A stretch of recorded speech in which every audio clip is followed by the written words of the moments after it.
What's up, guys? Prepared Guy here once again. Today we're taking a look at the Wuben H1 headlamp.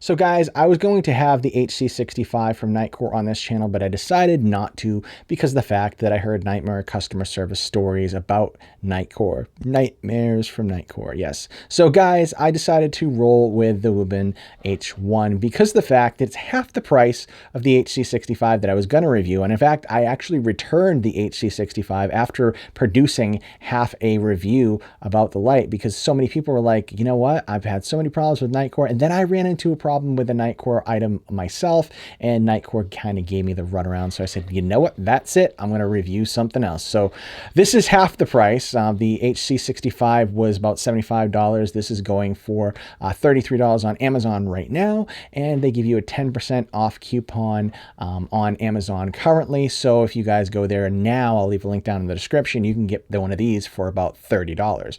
So jumping right into it, it's an individual button operation. So there's just one button to work with, and you can go in to access all of your auxiliary modes and your primary modes without having to go crazy. It does take a little bit of getting used to, but after you read the manual and mess around with it for about a day, it was simple to figure out from there. On the side, we have a micro USB charging port. It's covered by a little flap. This is IP68 rated, which means you can get it wet and you can smudge it a little bit, but you have to make sure that this cover is on there. Otherwise, you're going to damage the light.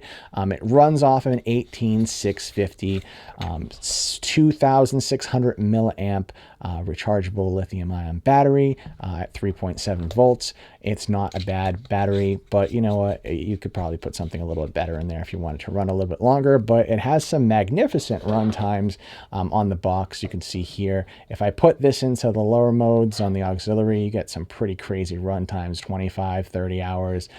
So let's actually go right into this and show you guys some of the run times. All right, guys, so now we're in the manual exposure mode and I dim the lights a little bit. I'm going to show you guys some of the operations here. We're going to go into the auxiliary modes first to show you what this can do. So this is the auxiliary white mode with a runtime of 25 hours at 10 lumens. This is going to be the auxiliary red mode with a runtime of 30 hours at 10 lumens. And then there is a strobing red mode, which has an unspecified runtime here. And I'm assuming since it was going to last for 30 hours on the red, if it's going to be half and half, it could probably be about 60 hours or more on this mode.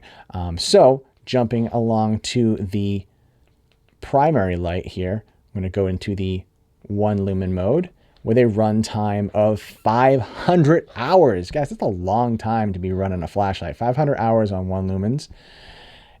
80 lumens at 14 hours. That's not too bad. We'll jump up to the 400 lumen mode with a runtime of 2.6 hours, which is a pretty long time. I'm going to put this so you can actually see what I'm seeing. There we go. I adjusted that a little bit better. And then you're going to have the 1200 lumen mode, which actually looks more like this in manual mode. There we go. So yeah, that's the 1200 lumen mode with a runtime of 1 minute. Then it stops, it jumps down from the 1200 lumen mode to the 500 lumen mode. During my runtime test, I had a runtime of 2 hours and 27 minutes from turbo. So basically it ran for that 1 minute on the 1200 lumens, and then it dropped down to 500 lumens and stayed there for an additional 2 hours and 26 minutes. As you guys can see on the box here, it says that it has a runtime of about 2 hours at the 500 lumens after that 1 minute on the 1200 lumens. So guys, not too bad.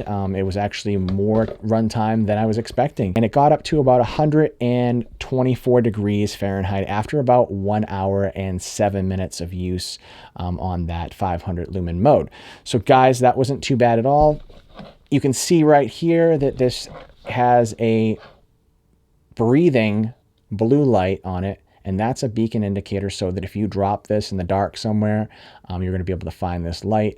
This has a runtime of 100 days, so don't worry about leaving it on if you wanted to leave it on. If you want to shut it off, all you have to do is while the light is off, press the button right here 1, 2, 3 times, and it will turn off. If you want to put it back on, do the same thing, 1, 2, 3. There you go. If you want to do a lockout mode for this light, 1, 2, 3, 4, and it will flash and you'll go into the lockout mode. Also, you can turn the breathing off or leave it on. It's going to, if you lock it out and you leave the breathing on, it's still going to breathe. If you shut this off, it will completely lock out, and you know what I mean. So now we're going to jump into the flashes and strobes. So you turn the light on, 1, 2, go into strobe, 1, 2 again, you're going to go into the SOS mode, 1, 2 again, and you're going to go into the flashing beacon mode. Not too bad. I don't know what the run times are for those, and it's probably going to have it in the manual. I suggest if you get this, read the manual. It's really, really simple. There's not a lot of different, things that are going to throw you off balance. I mean, it shows you the breathing mode, the lockout mode, how to charge it, and then some other specifications here as well. It tells you all the different flashes and blinks and all that stuff. So we're IPX68. So if you want to get this wet, you can get it wet. It's not going to damage the light. Or IP68, not IPX. It's IP68. And also, the recharge time on this only took about 2 hours and 49 minutes, which isn't too bad considering the maximum runtime on this for the highest output is going to be about 2.5 hours. So you're about even there, and that satisfies my pet peeve, considering the maximum runtime on this is over 30 hours, or at least 30 hours, so that's not too bad. Oh, so guys, I wanted to let you guys know that the side strap is reflective. So you can see right here, it's a little flashy, reflectively, it's got a nice head strap. It's not a cheap one, you know what I mean? It's pretty well quality. It's rubberized here. It's got those little rubber grips, and the outside has the reflective surface. It's not too bad. I like that. And I like the fact that you can take the battery out, and then you can, you can charge it on your own private charger if you have a charger. And then you can also charge it in the body of the light as well. So guys, I like this light. It's not too bad. It says that the maximum beam distance on here is 125 meters or 410 feet. When I took this outside, I didn't feel like this was going, 400 feet by any stretch of the imagination. I would say that this would probably go about 150, 200 feet comfortably, so that you can actually see something. But 400 feet, it's kind of a stretch for me, but it was what it was. And I have to be honest with you guys, when I do review a light, I take it outside, I mess with it for a few days before I even tell you about it. And I just felt like this light wasn't going as far as it says in the manual, but it does go pretty darn far. So guys, if you think you're picking one of these up, you can get one right now for about 30 bucks on Amazon. 30 bucks, Amazon. You can't beat that. You can't beat that. Look at all the stuff I do. Look at all these different things. I'll let you guys know all this information, and it goes on and on and on and on forever. I do my research before I even show you guys anything. I really do. Because I love you guys. I want you to get the best out of everything you buy. Okay, so here's the warranty right here. You get 15 days replacement from the date of purchase. So you got about 2 weeks if you break it. 1 year. So basically, if this fails, they'll offer to repair it for you for free, but you have to send it to them. And it has a 5-year warranty from purchase date if the okay. So it's not too bad. It's got a pretty decent warranty on this for a $30 light. So this is actually not too bad. And it's probably going to be one of those companies from China that you have to chase around. But for $30, I'd rather have this get damaged than a $100 headlamp and still get the same runaround like I did with Nightcore. So guys, something to think about. Thank you guys for watching. Don't forget to like, comment, and subscribe. And until next time, guys, stay prepared. I'm going to leave you guys with some beam shots from the Wuben H1.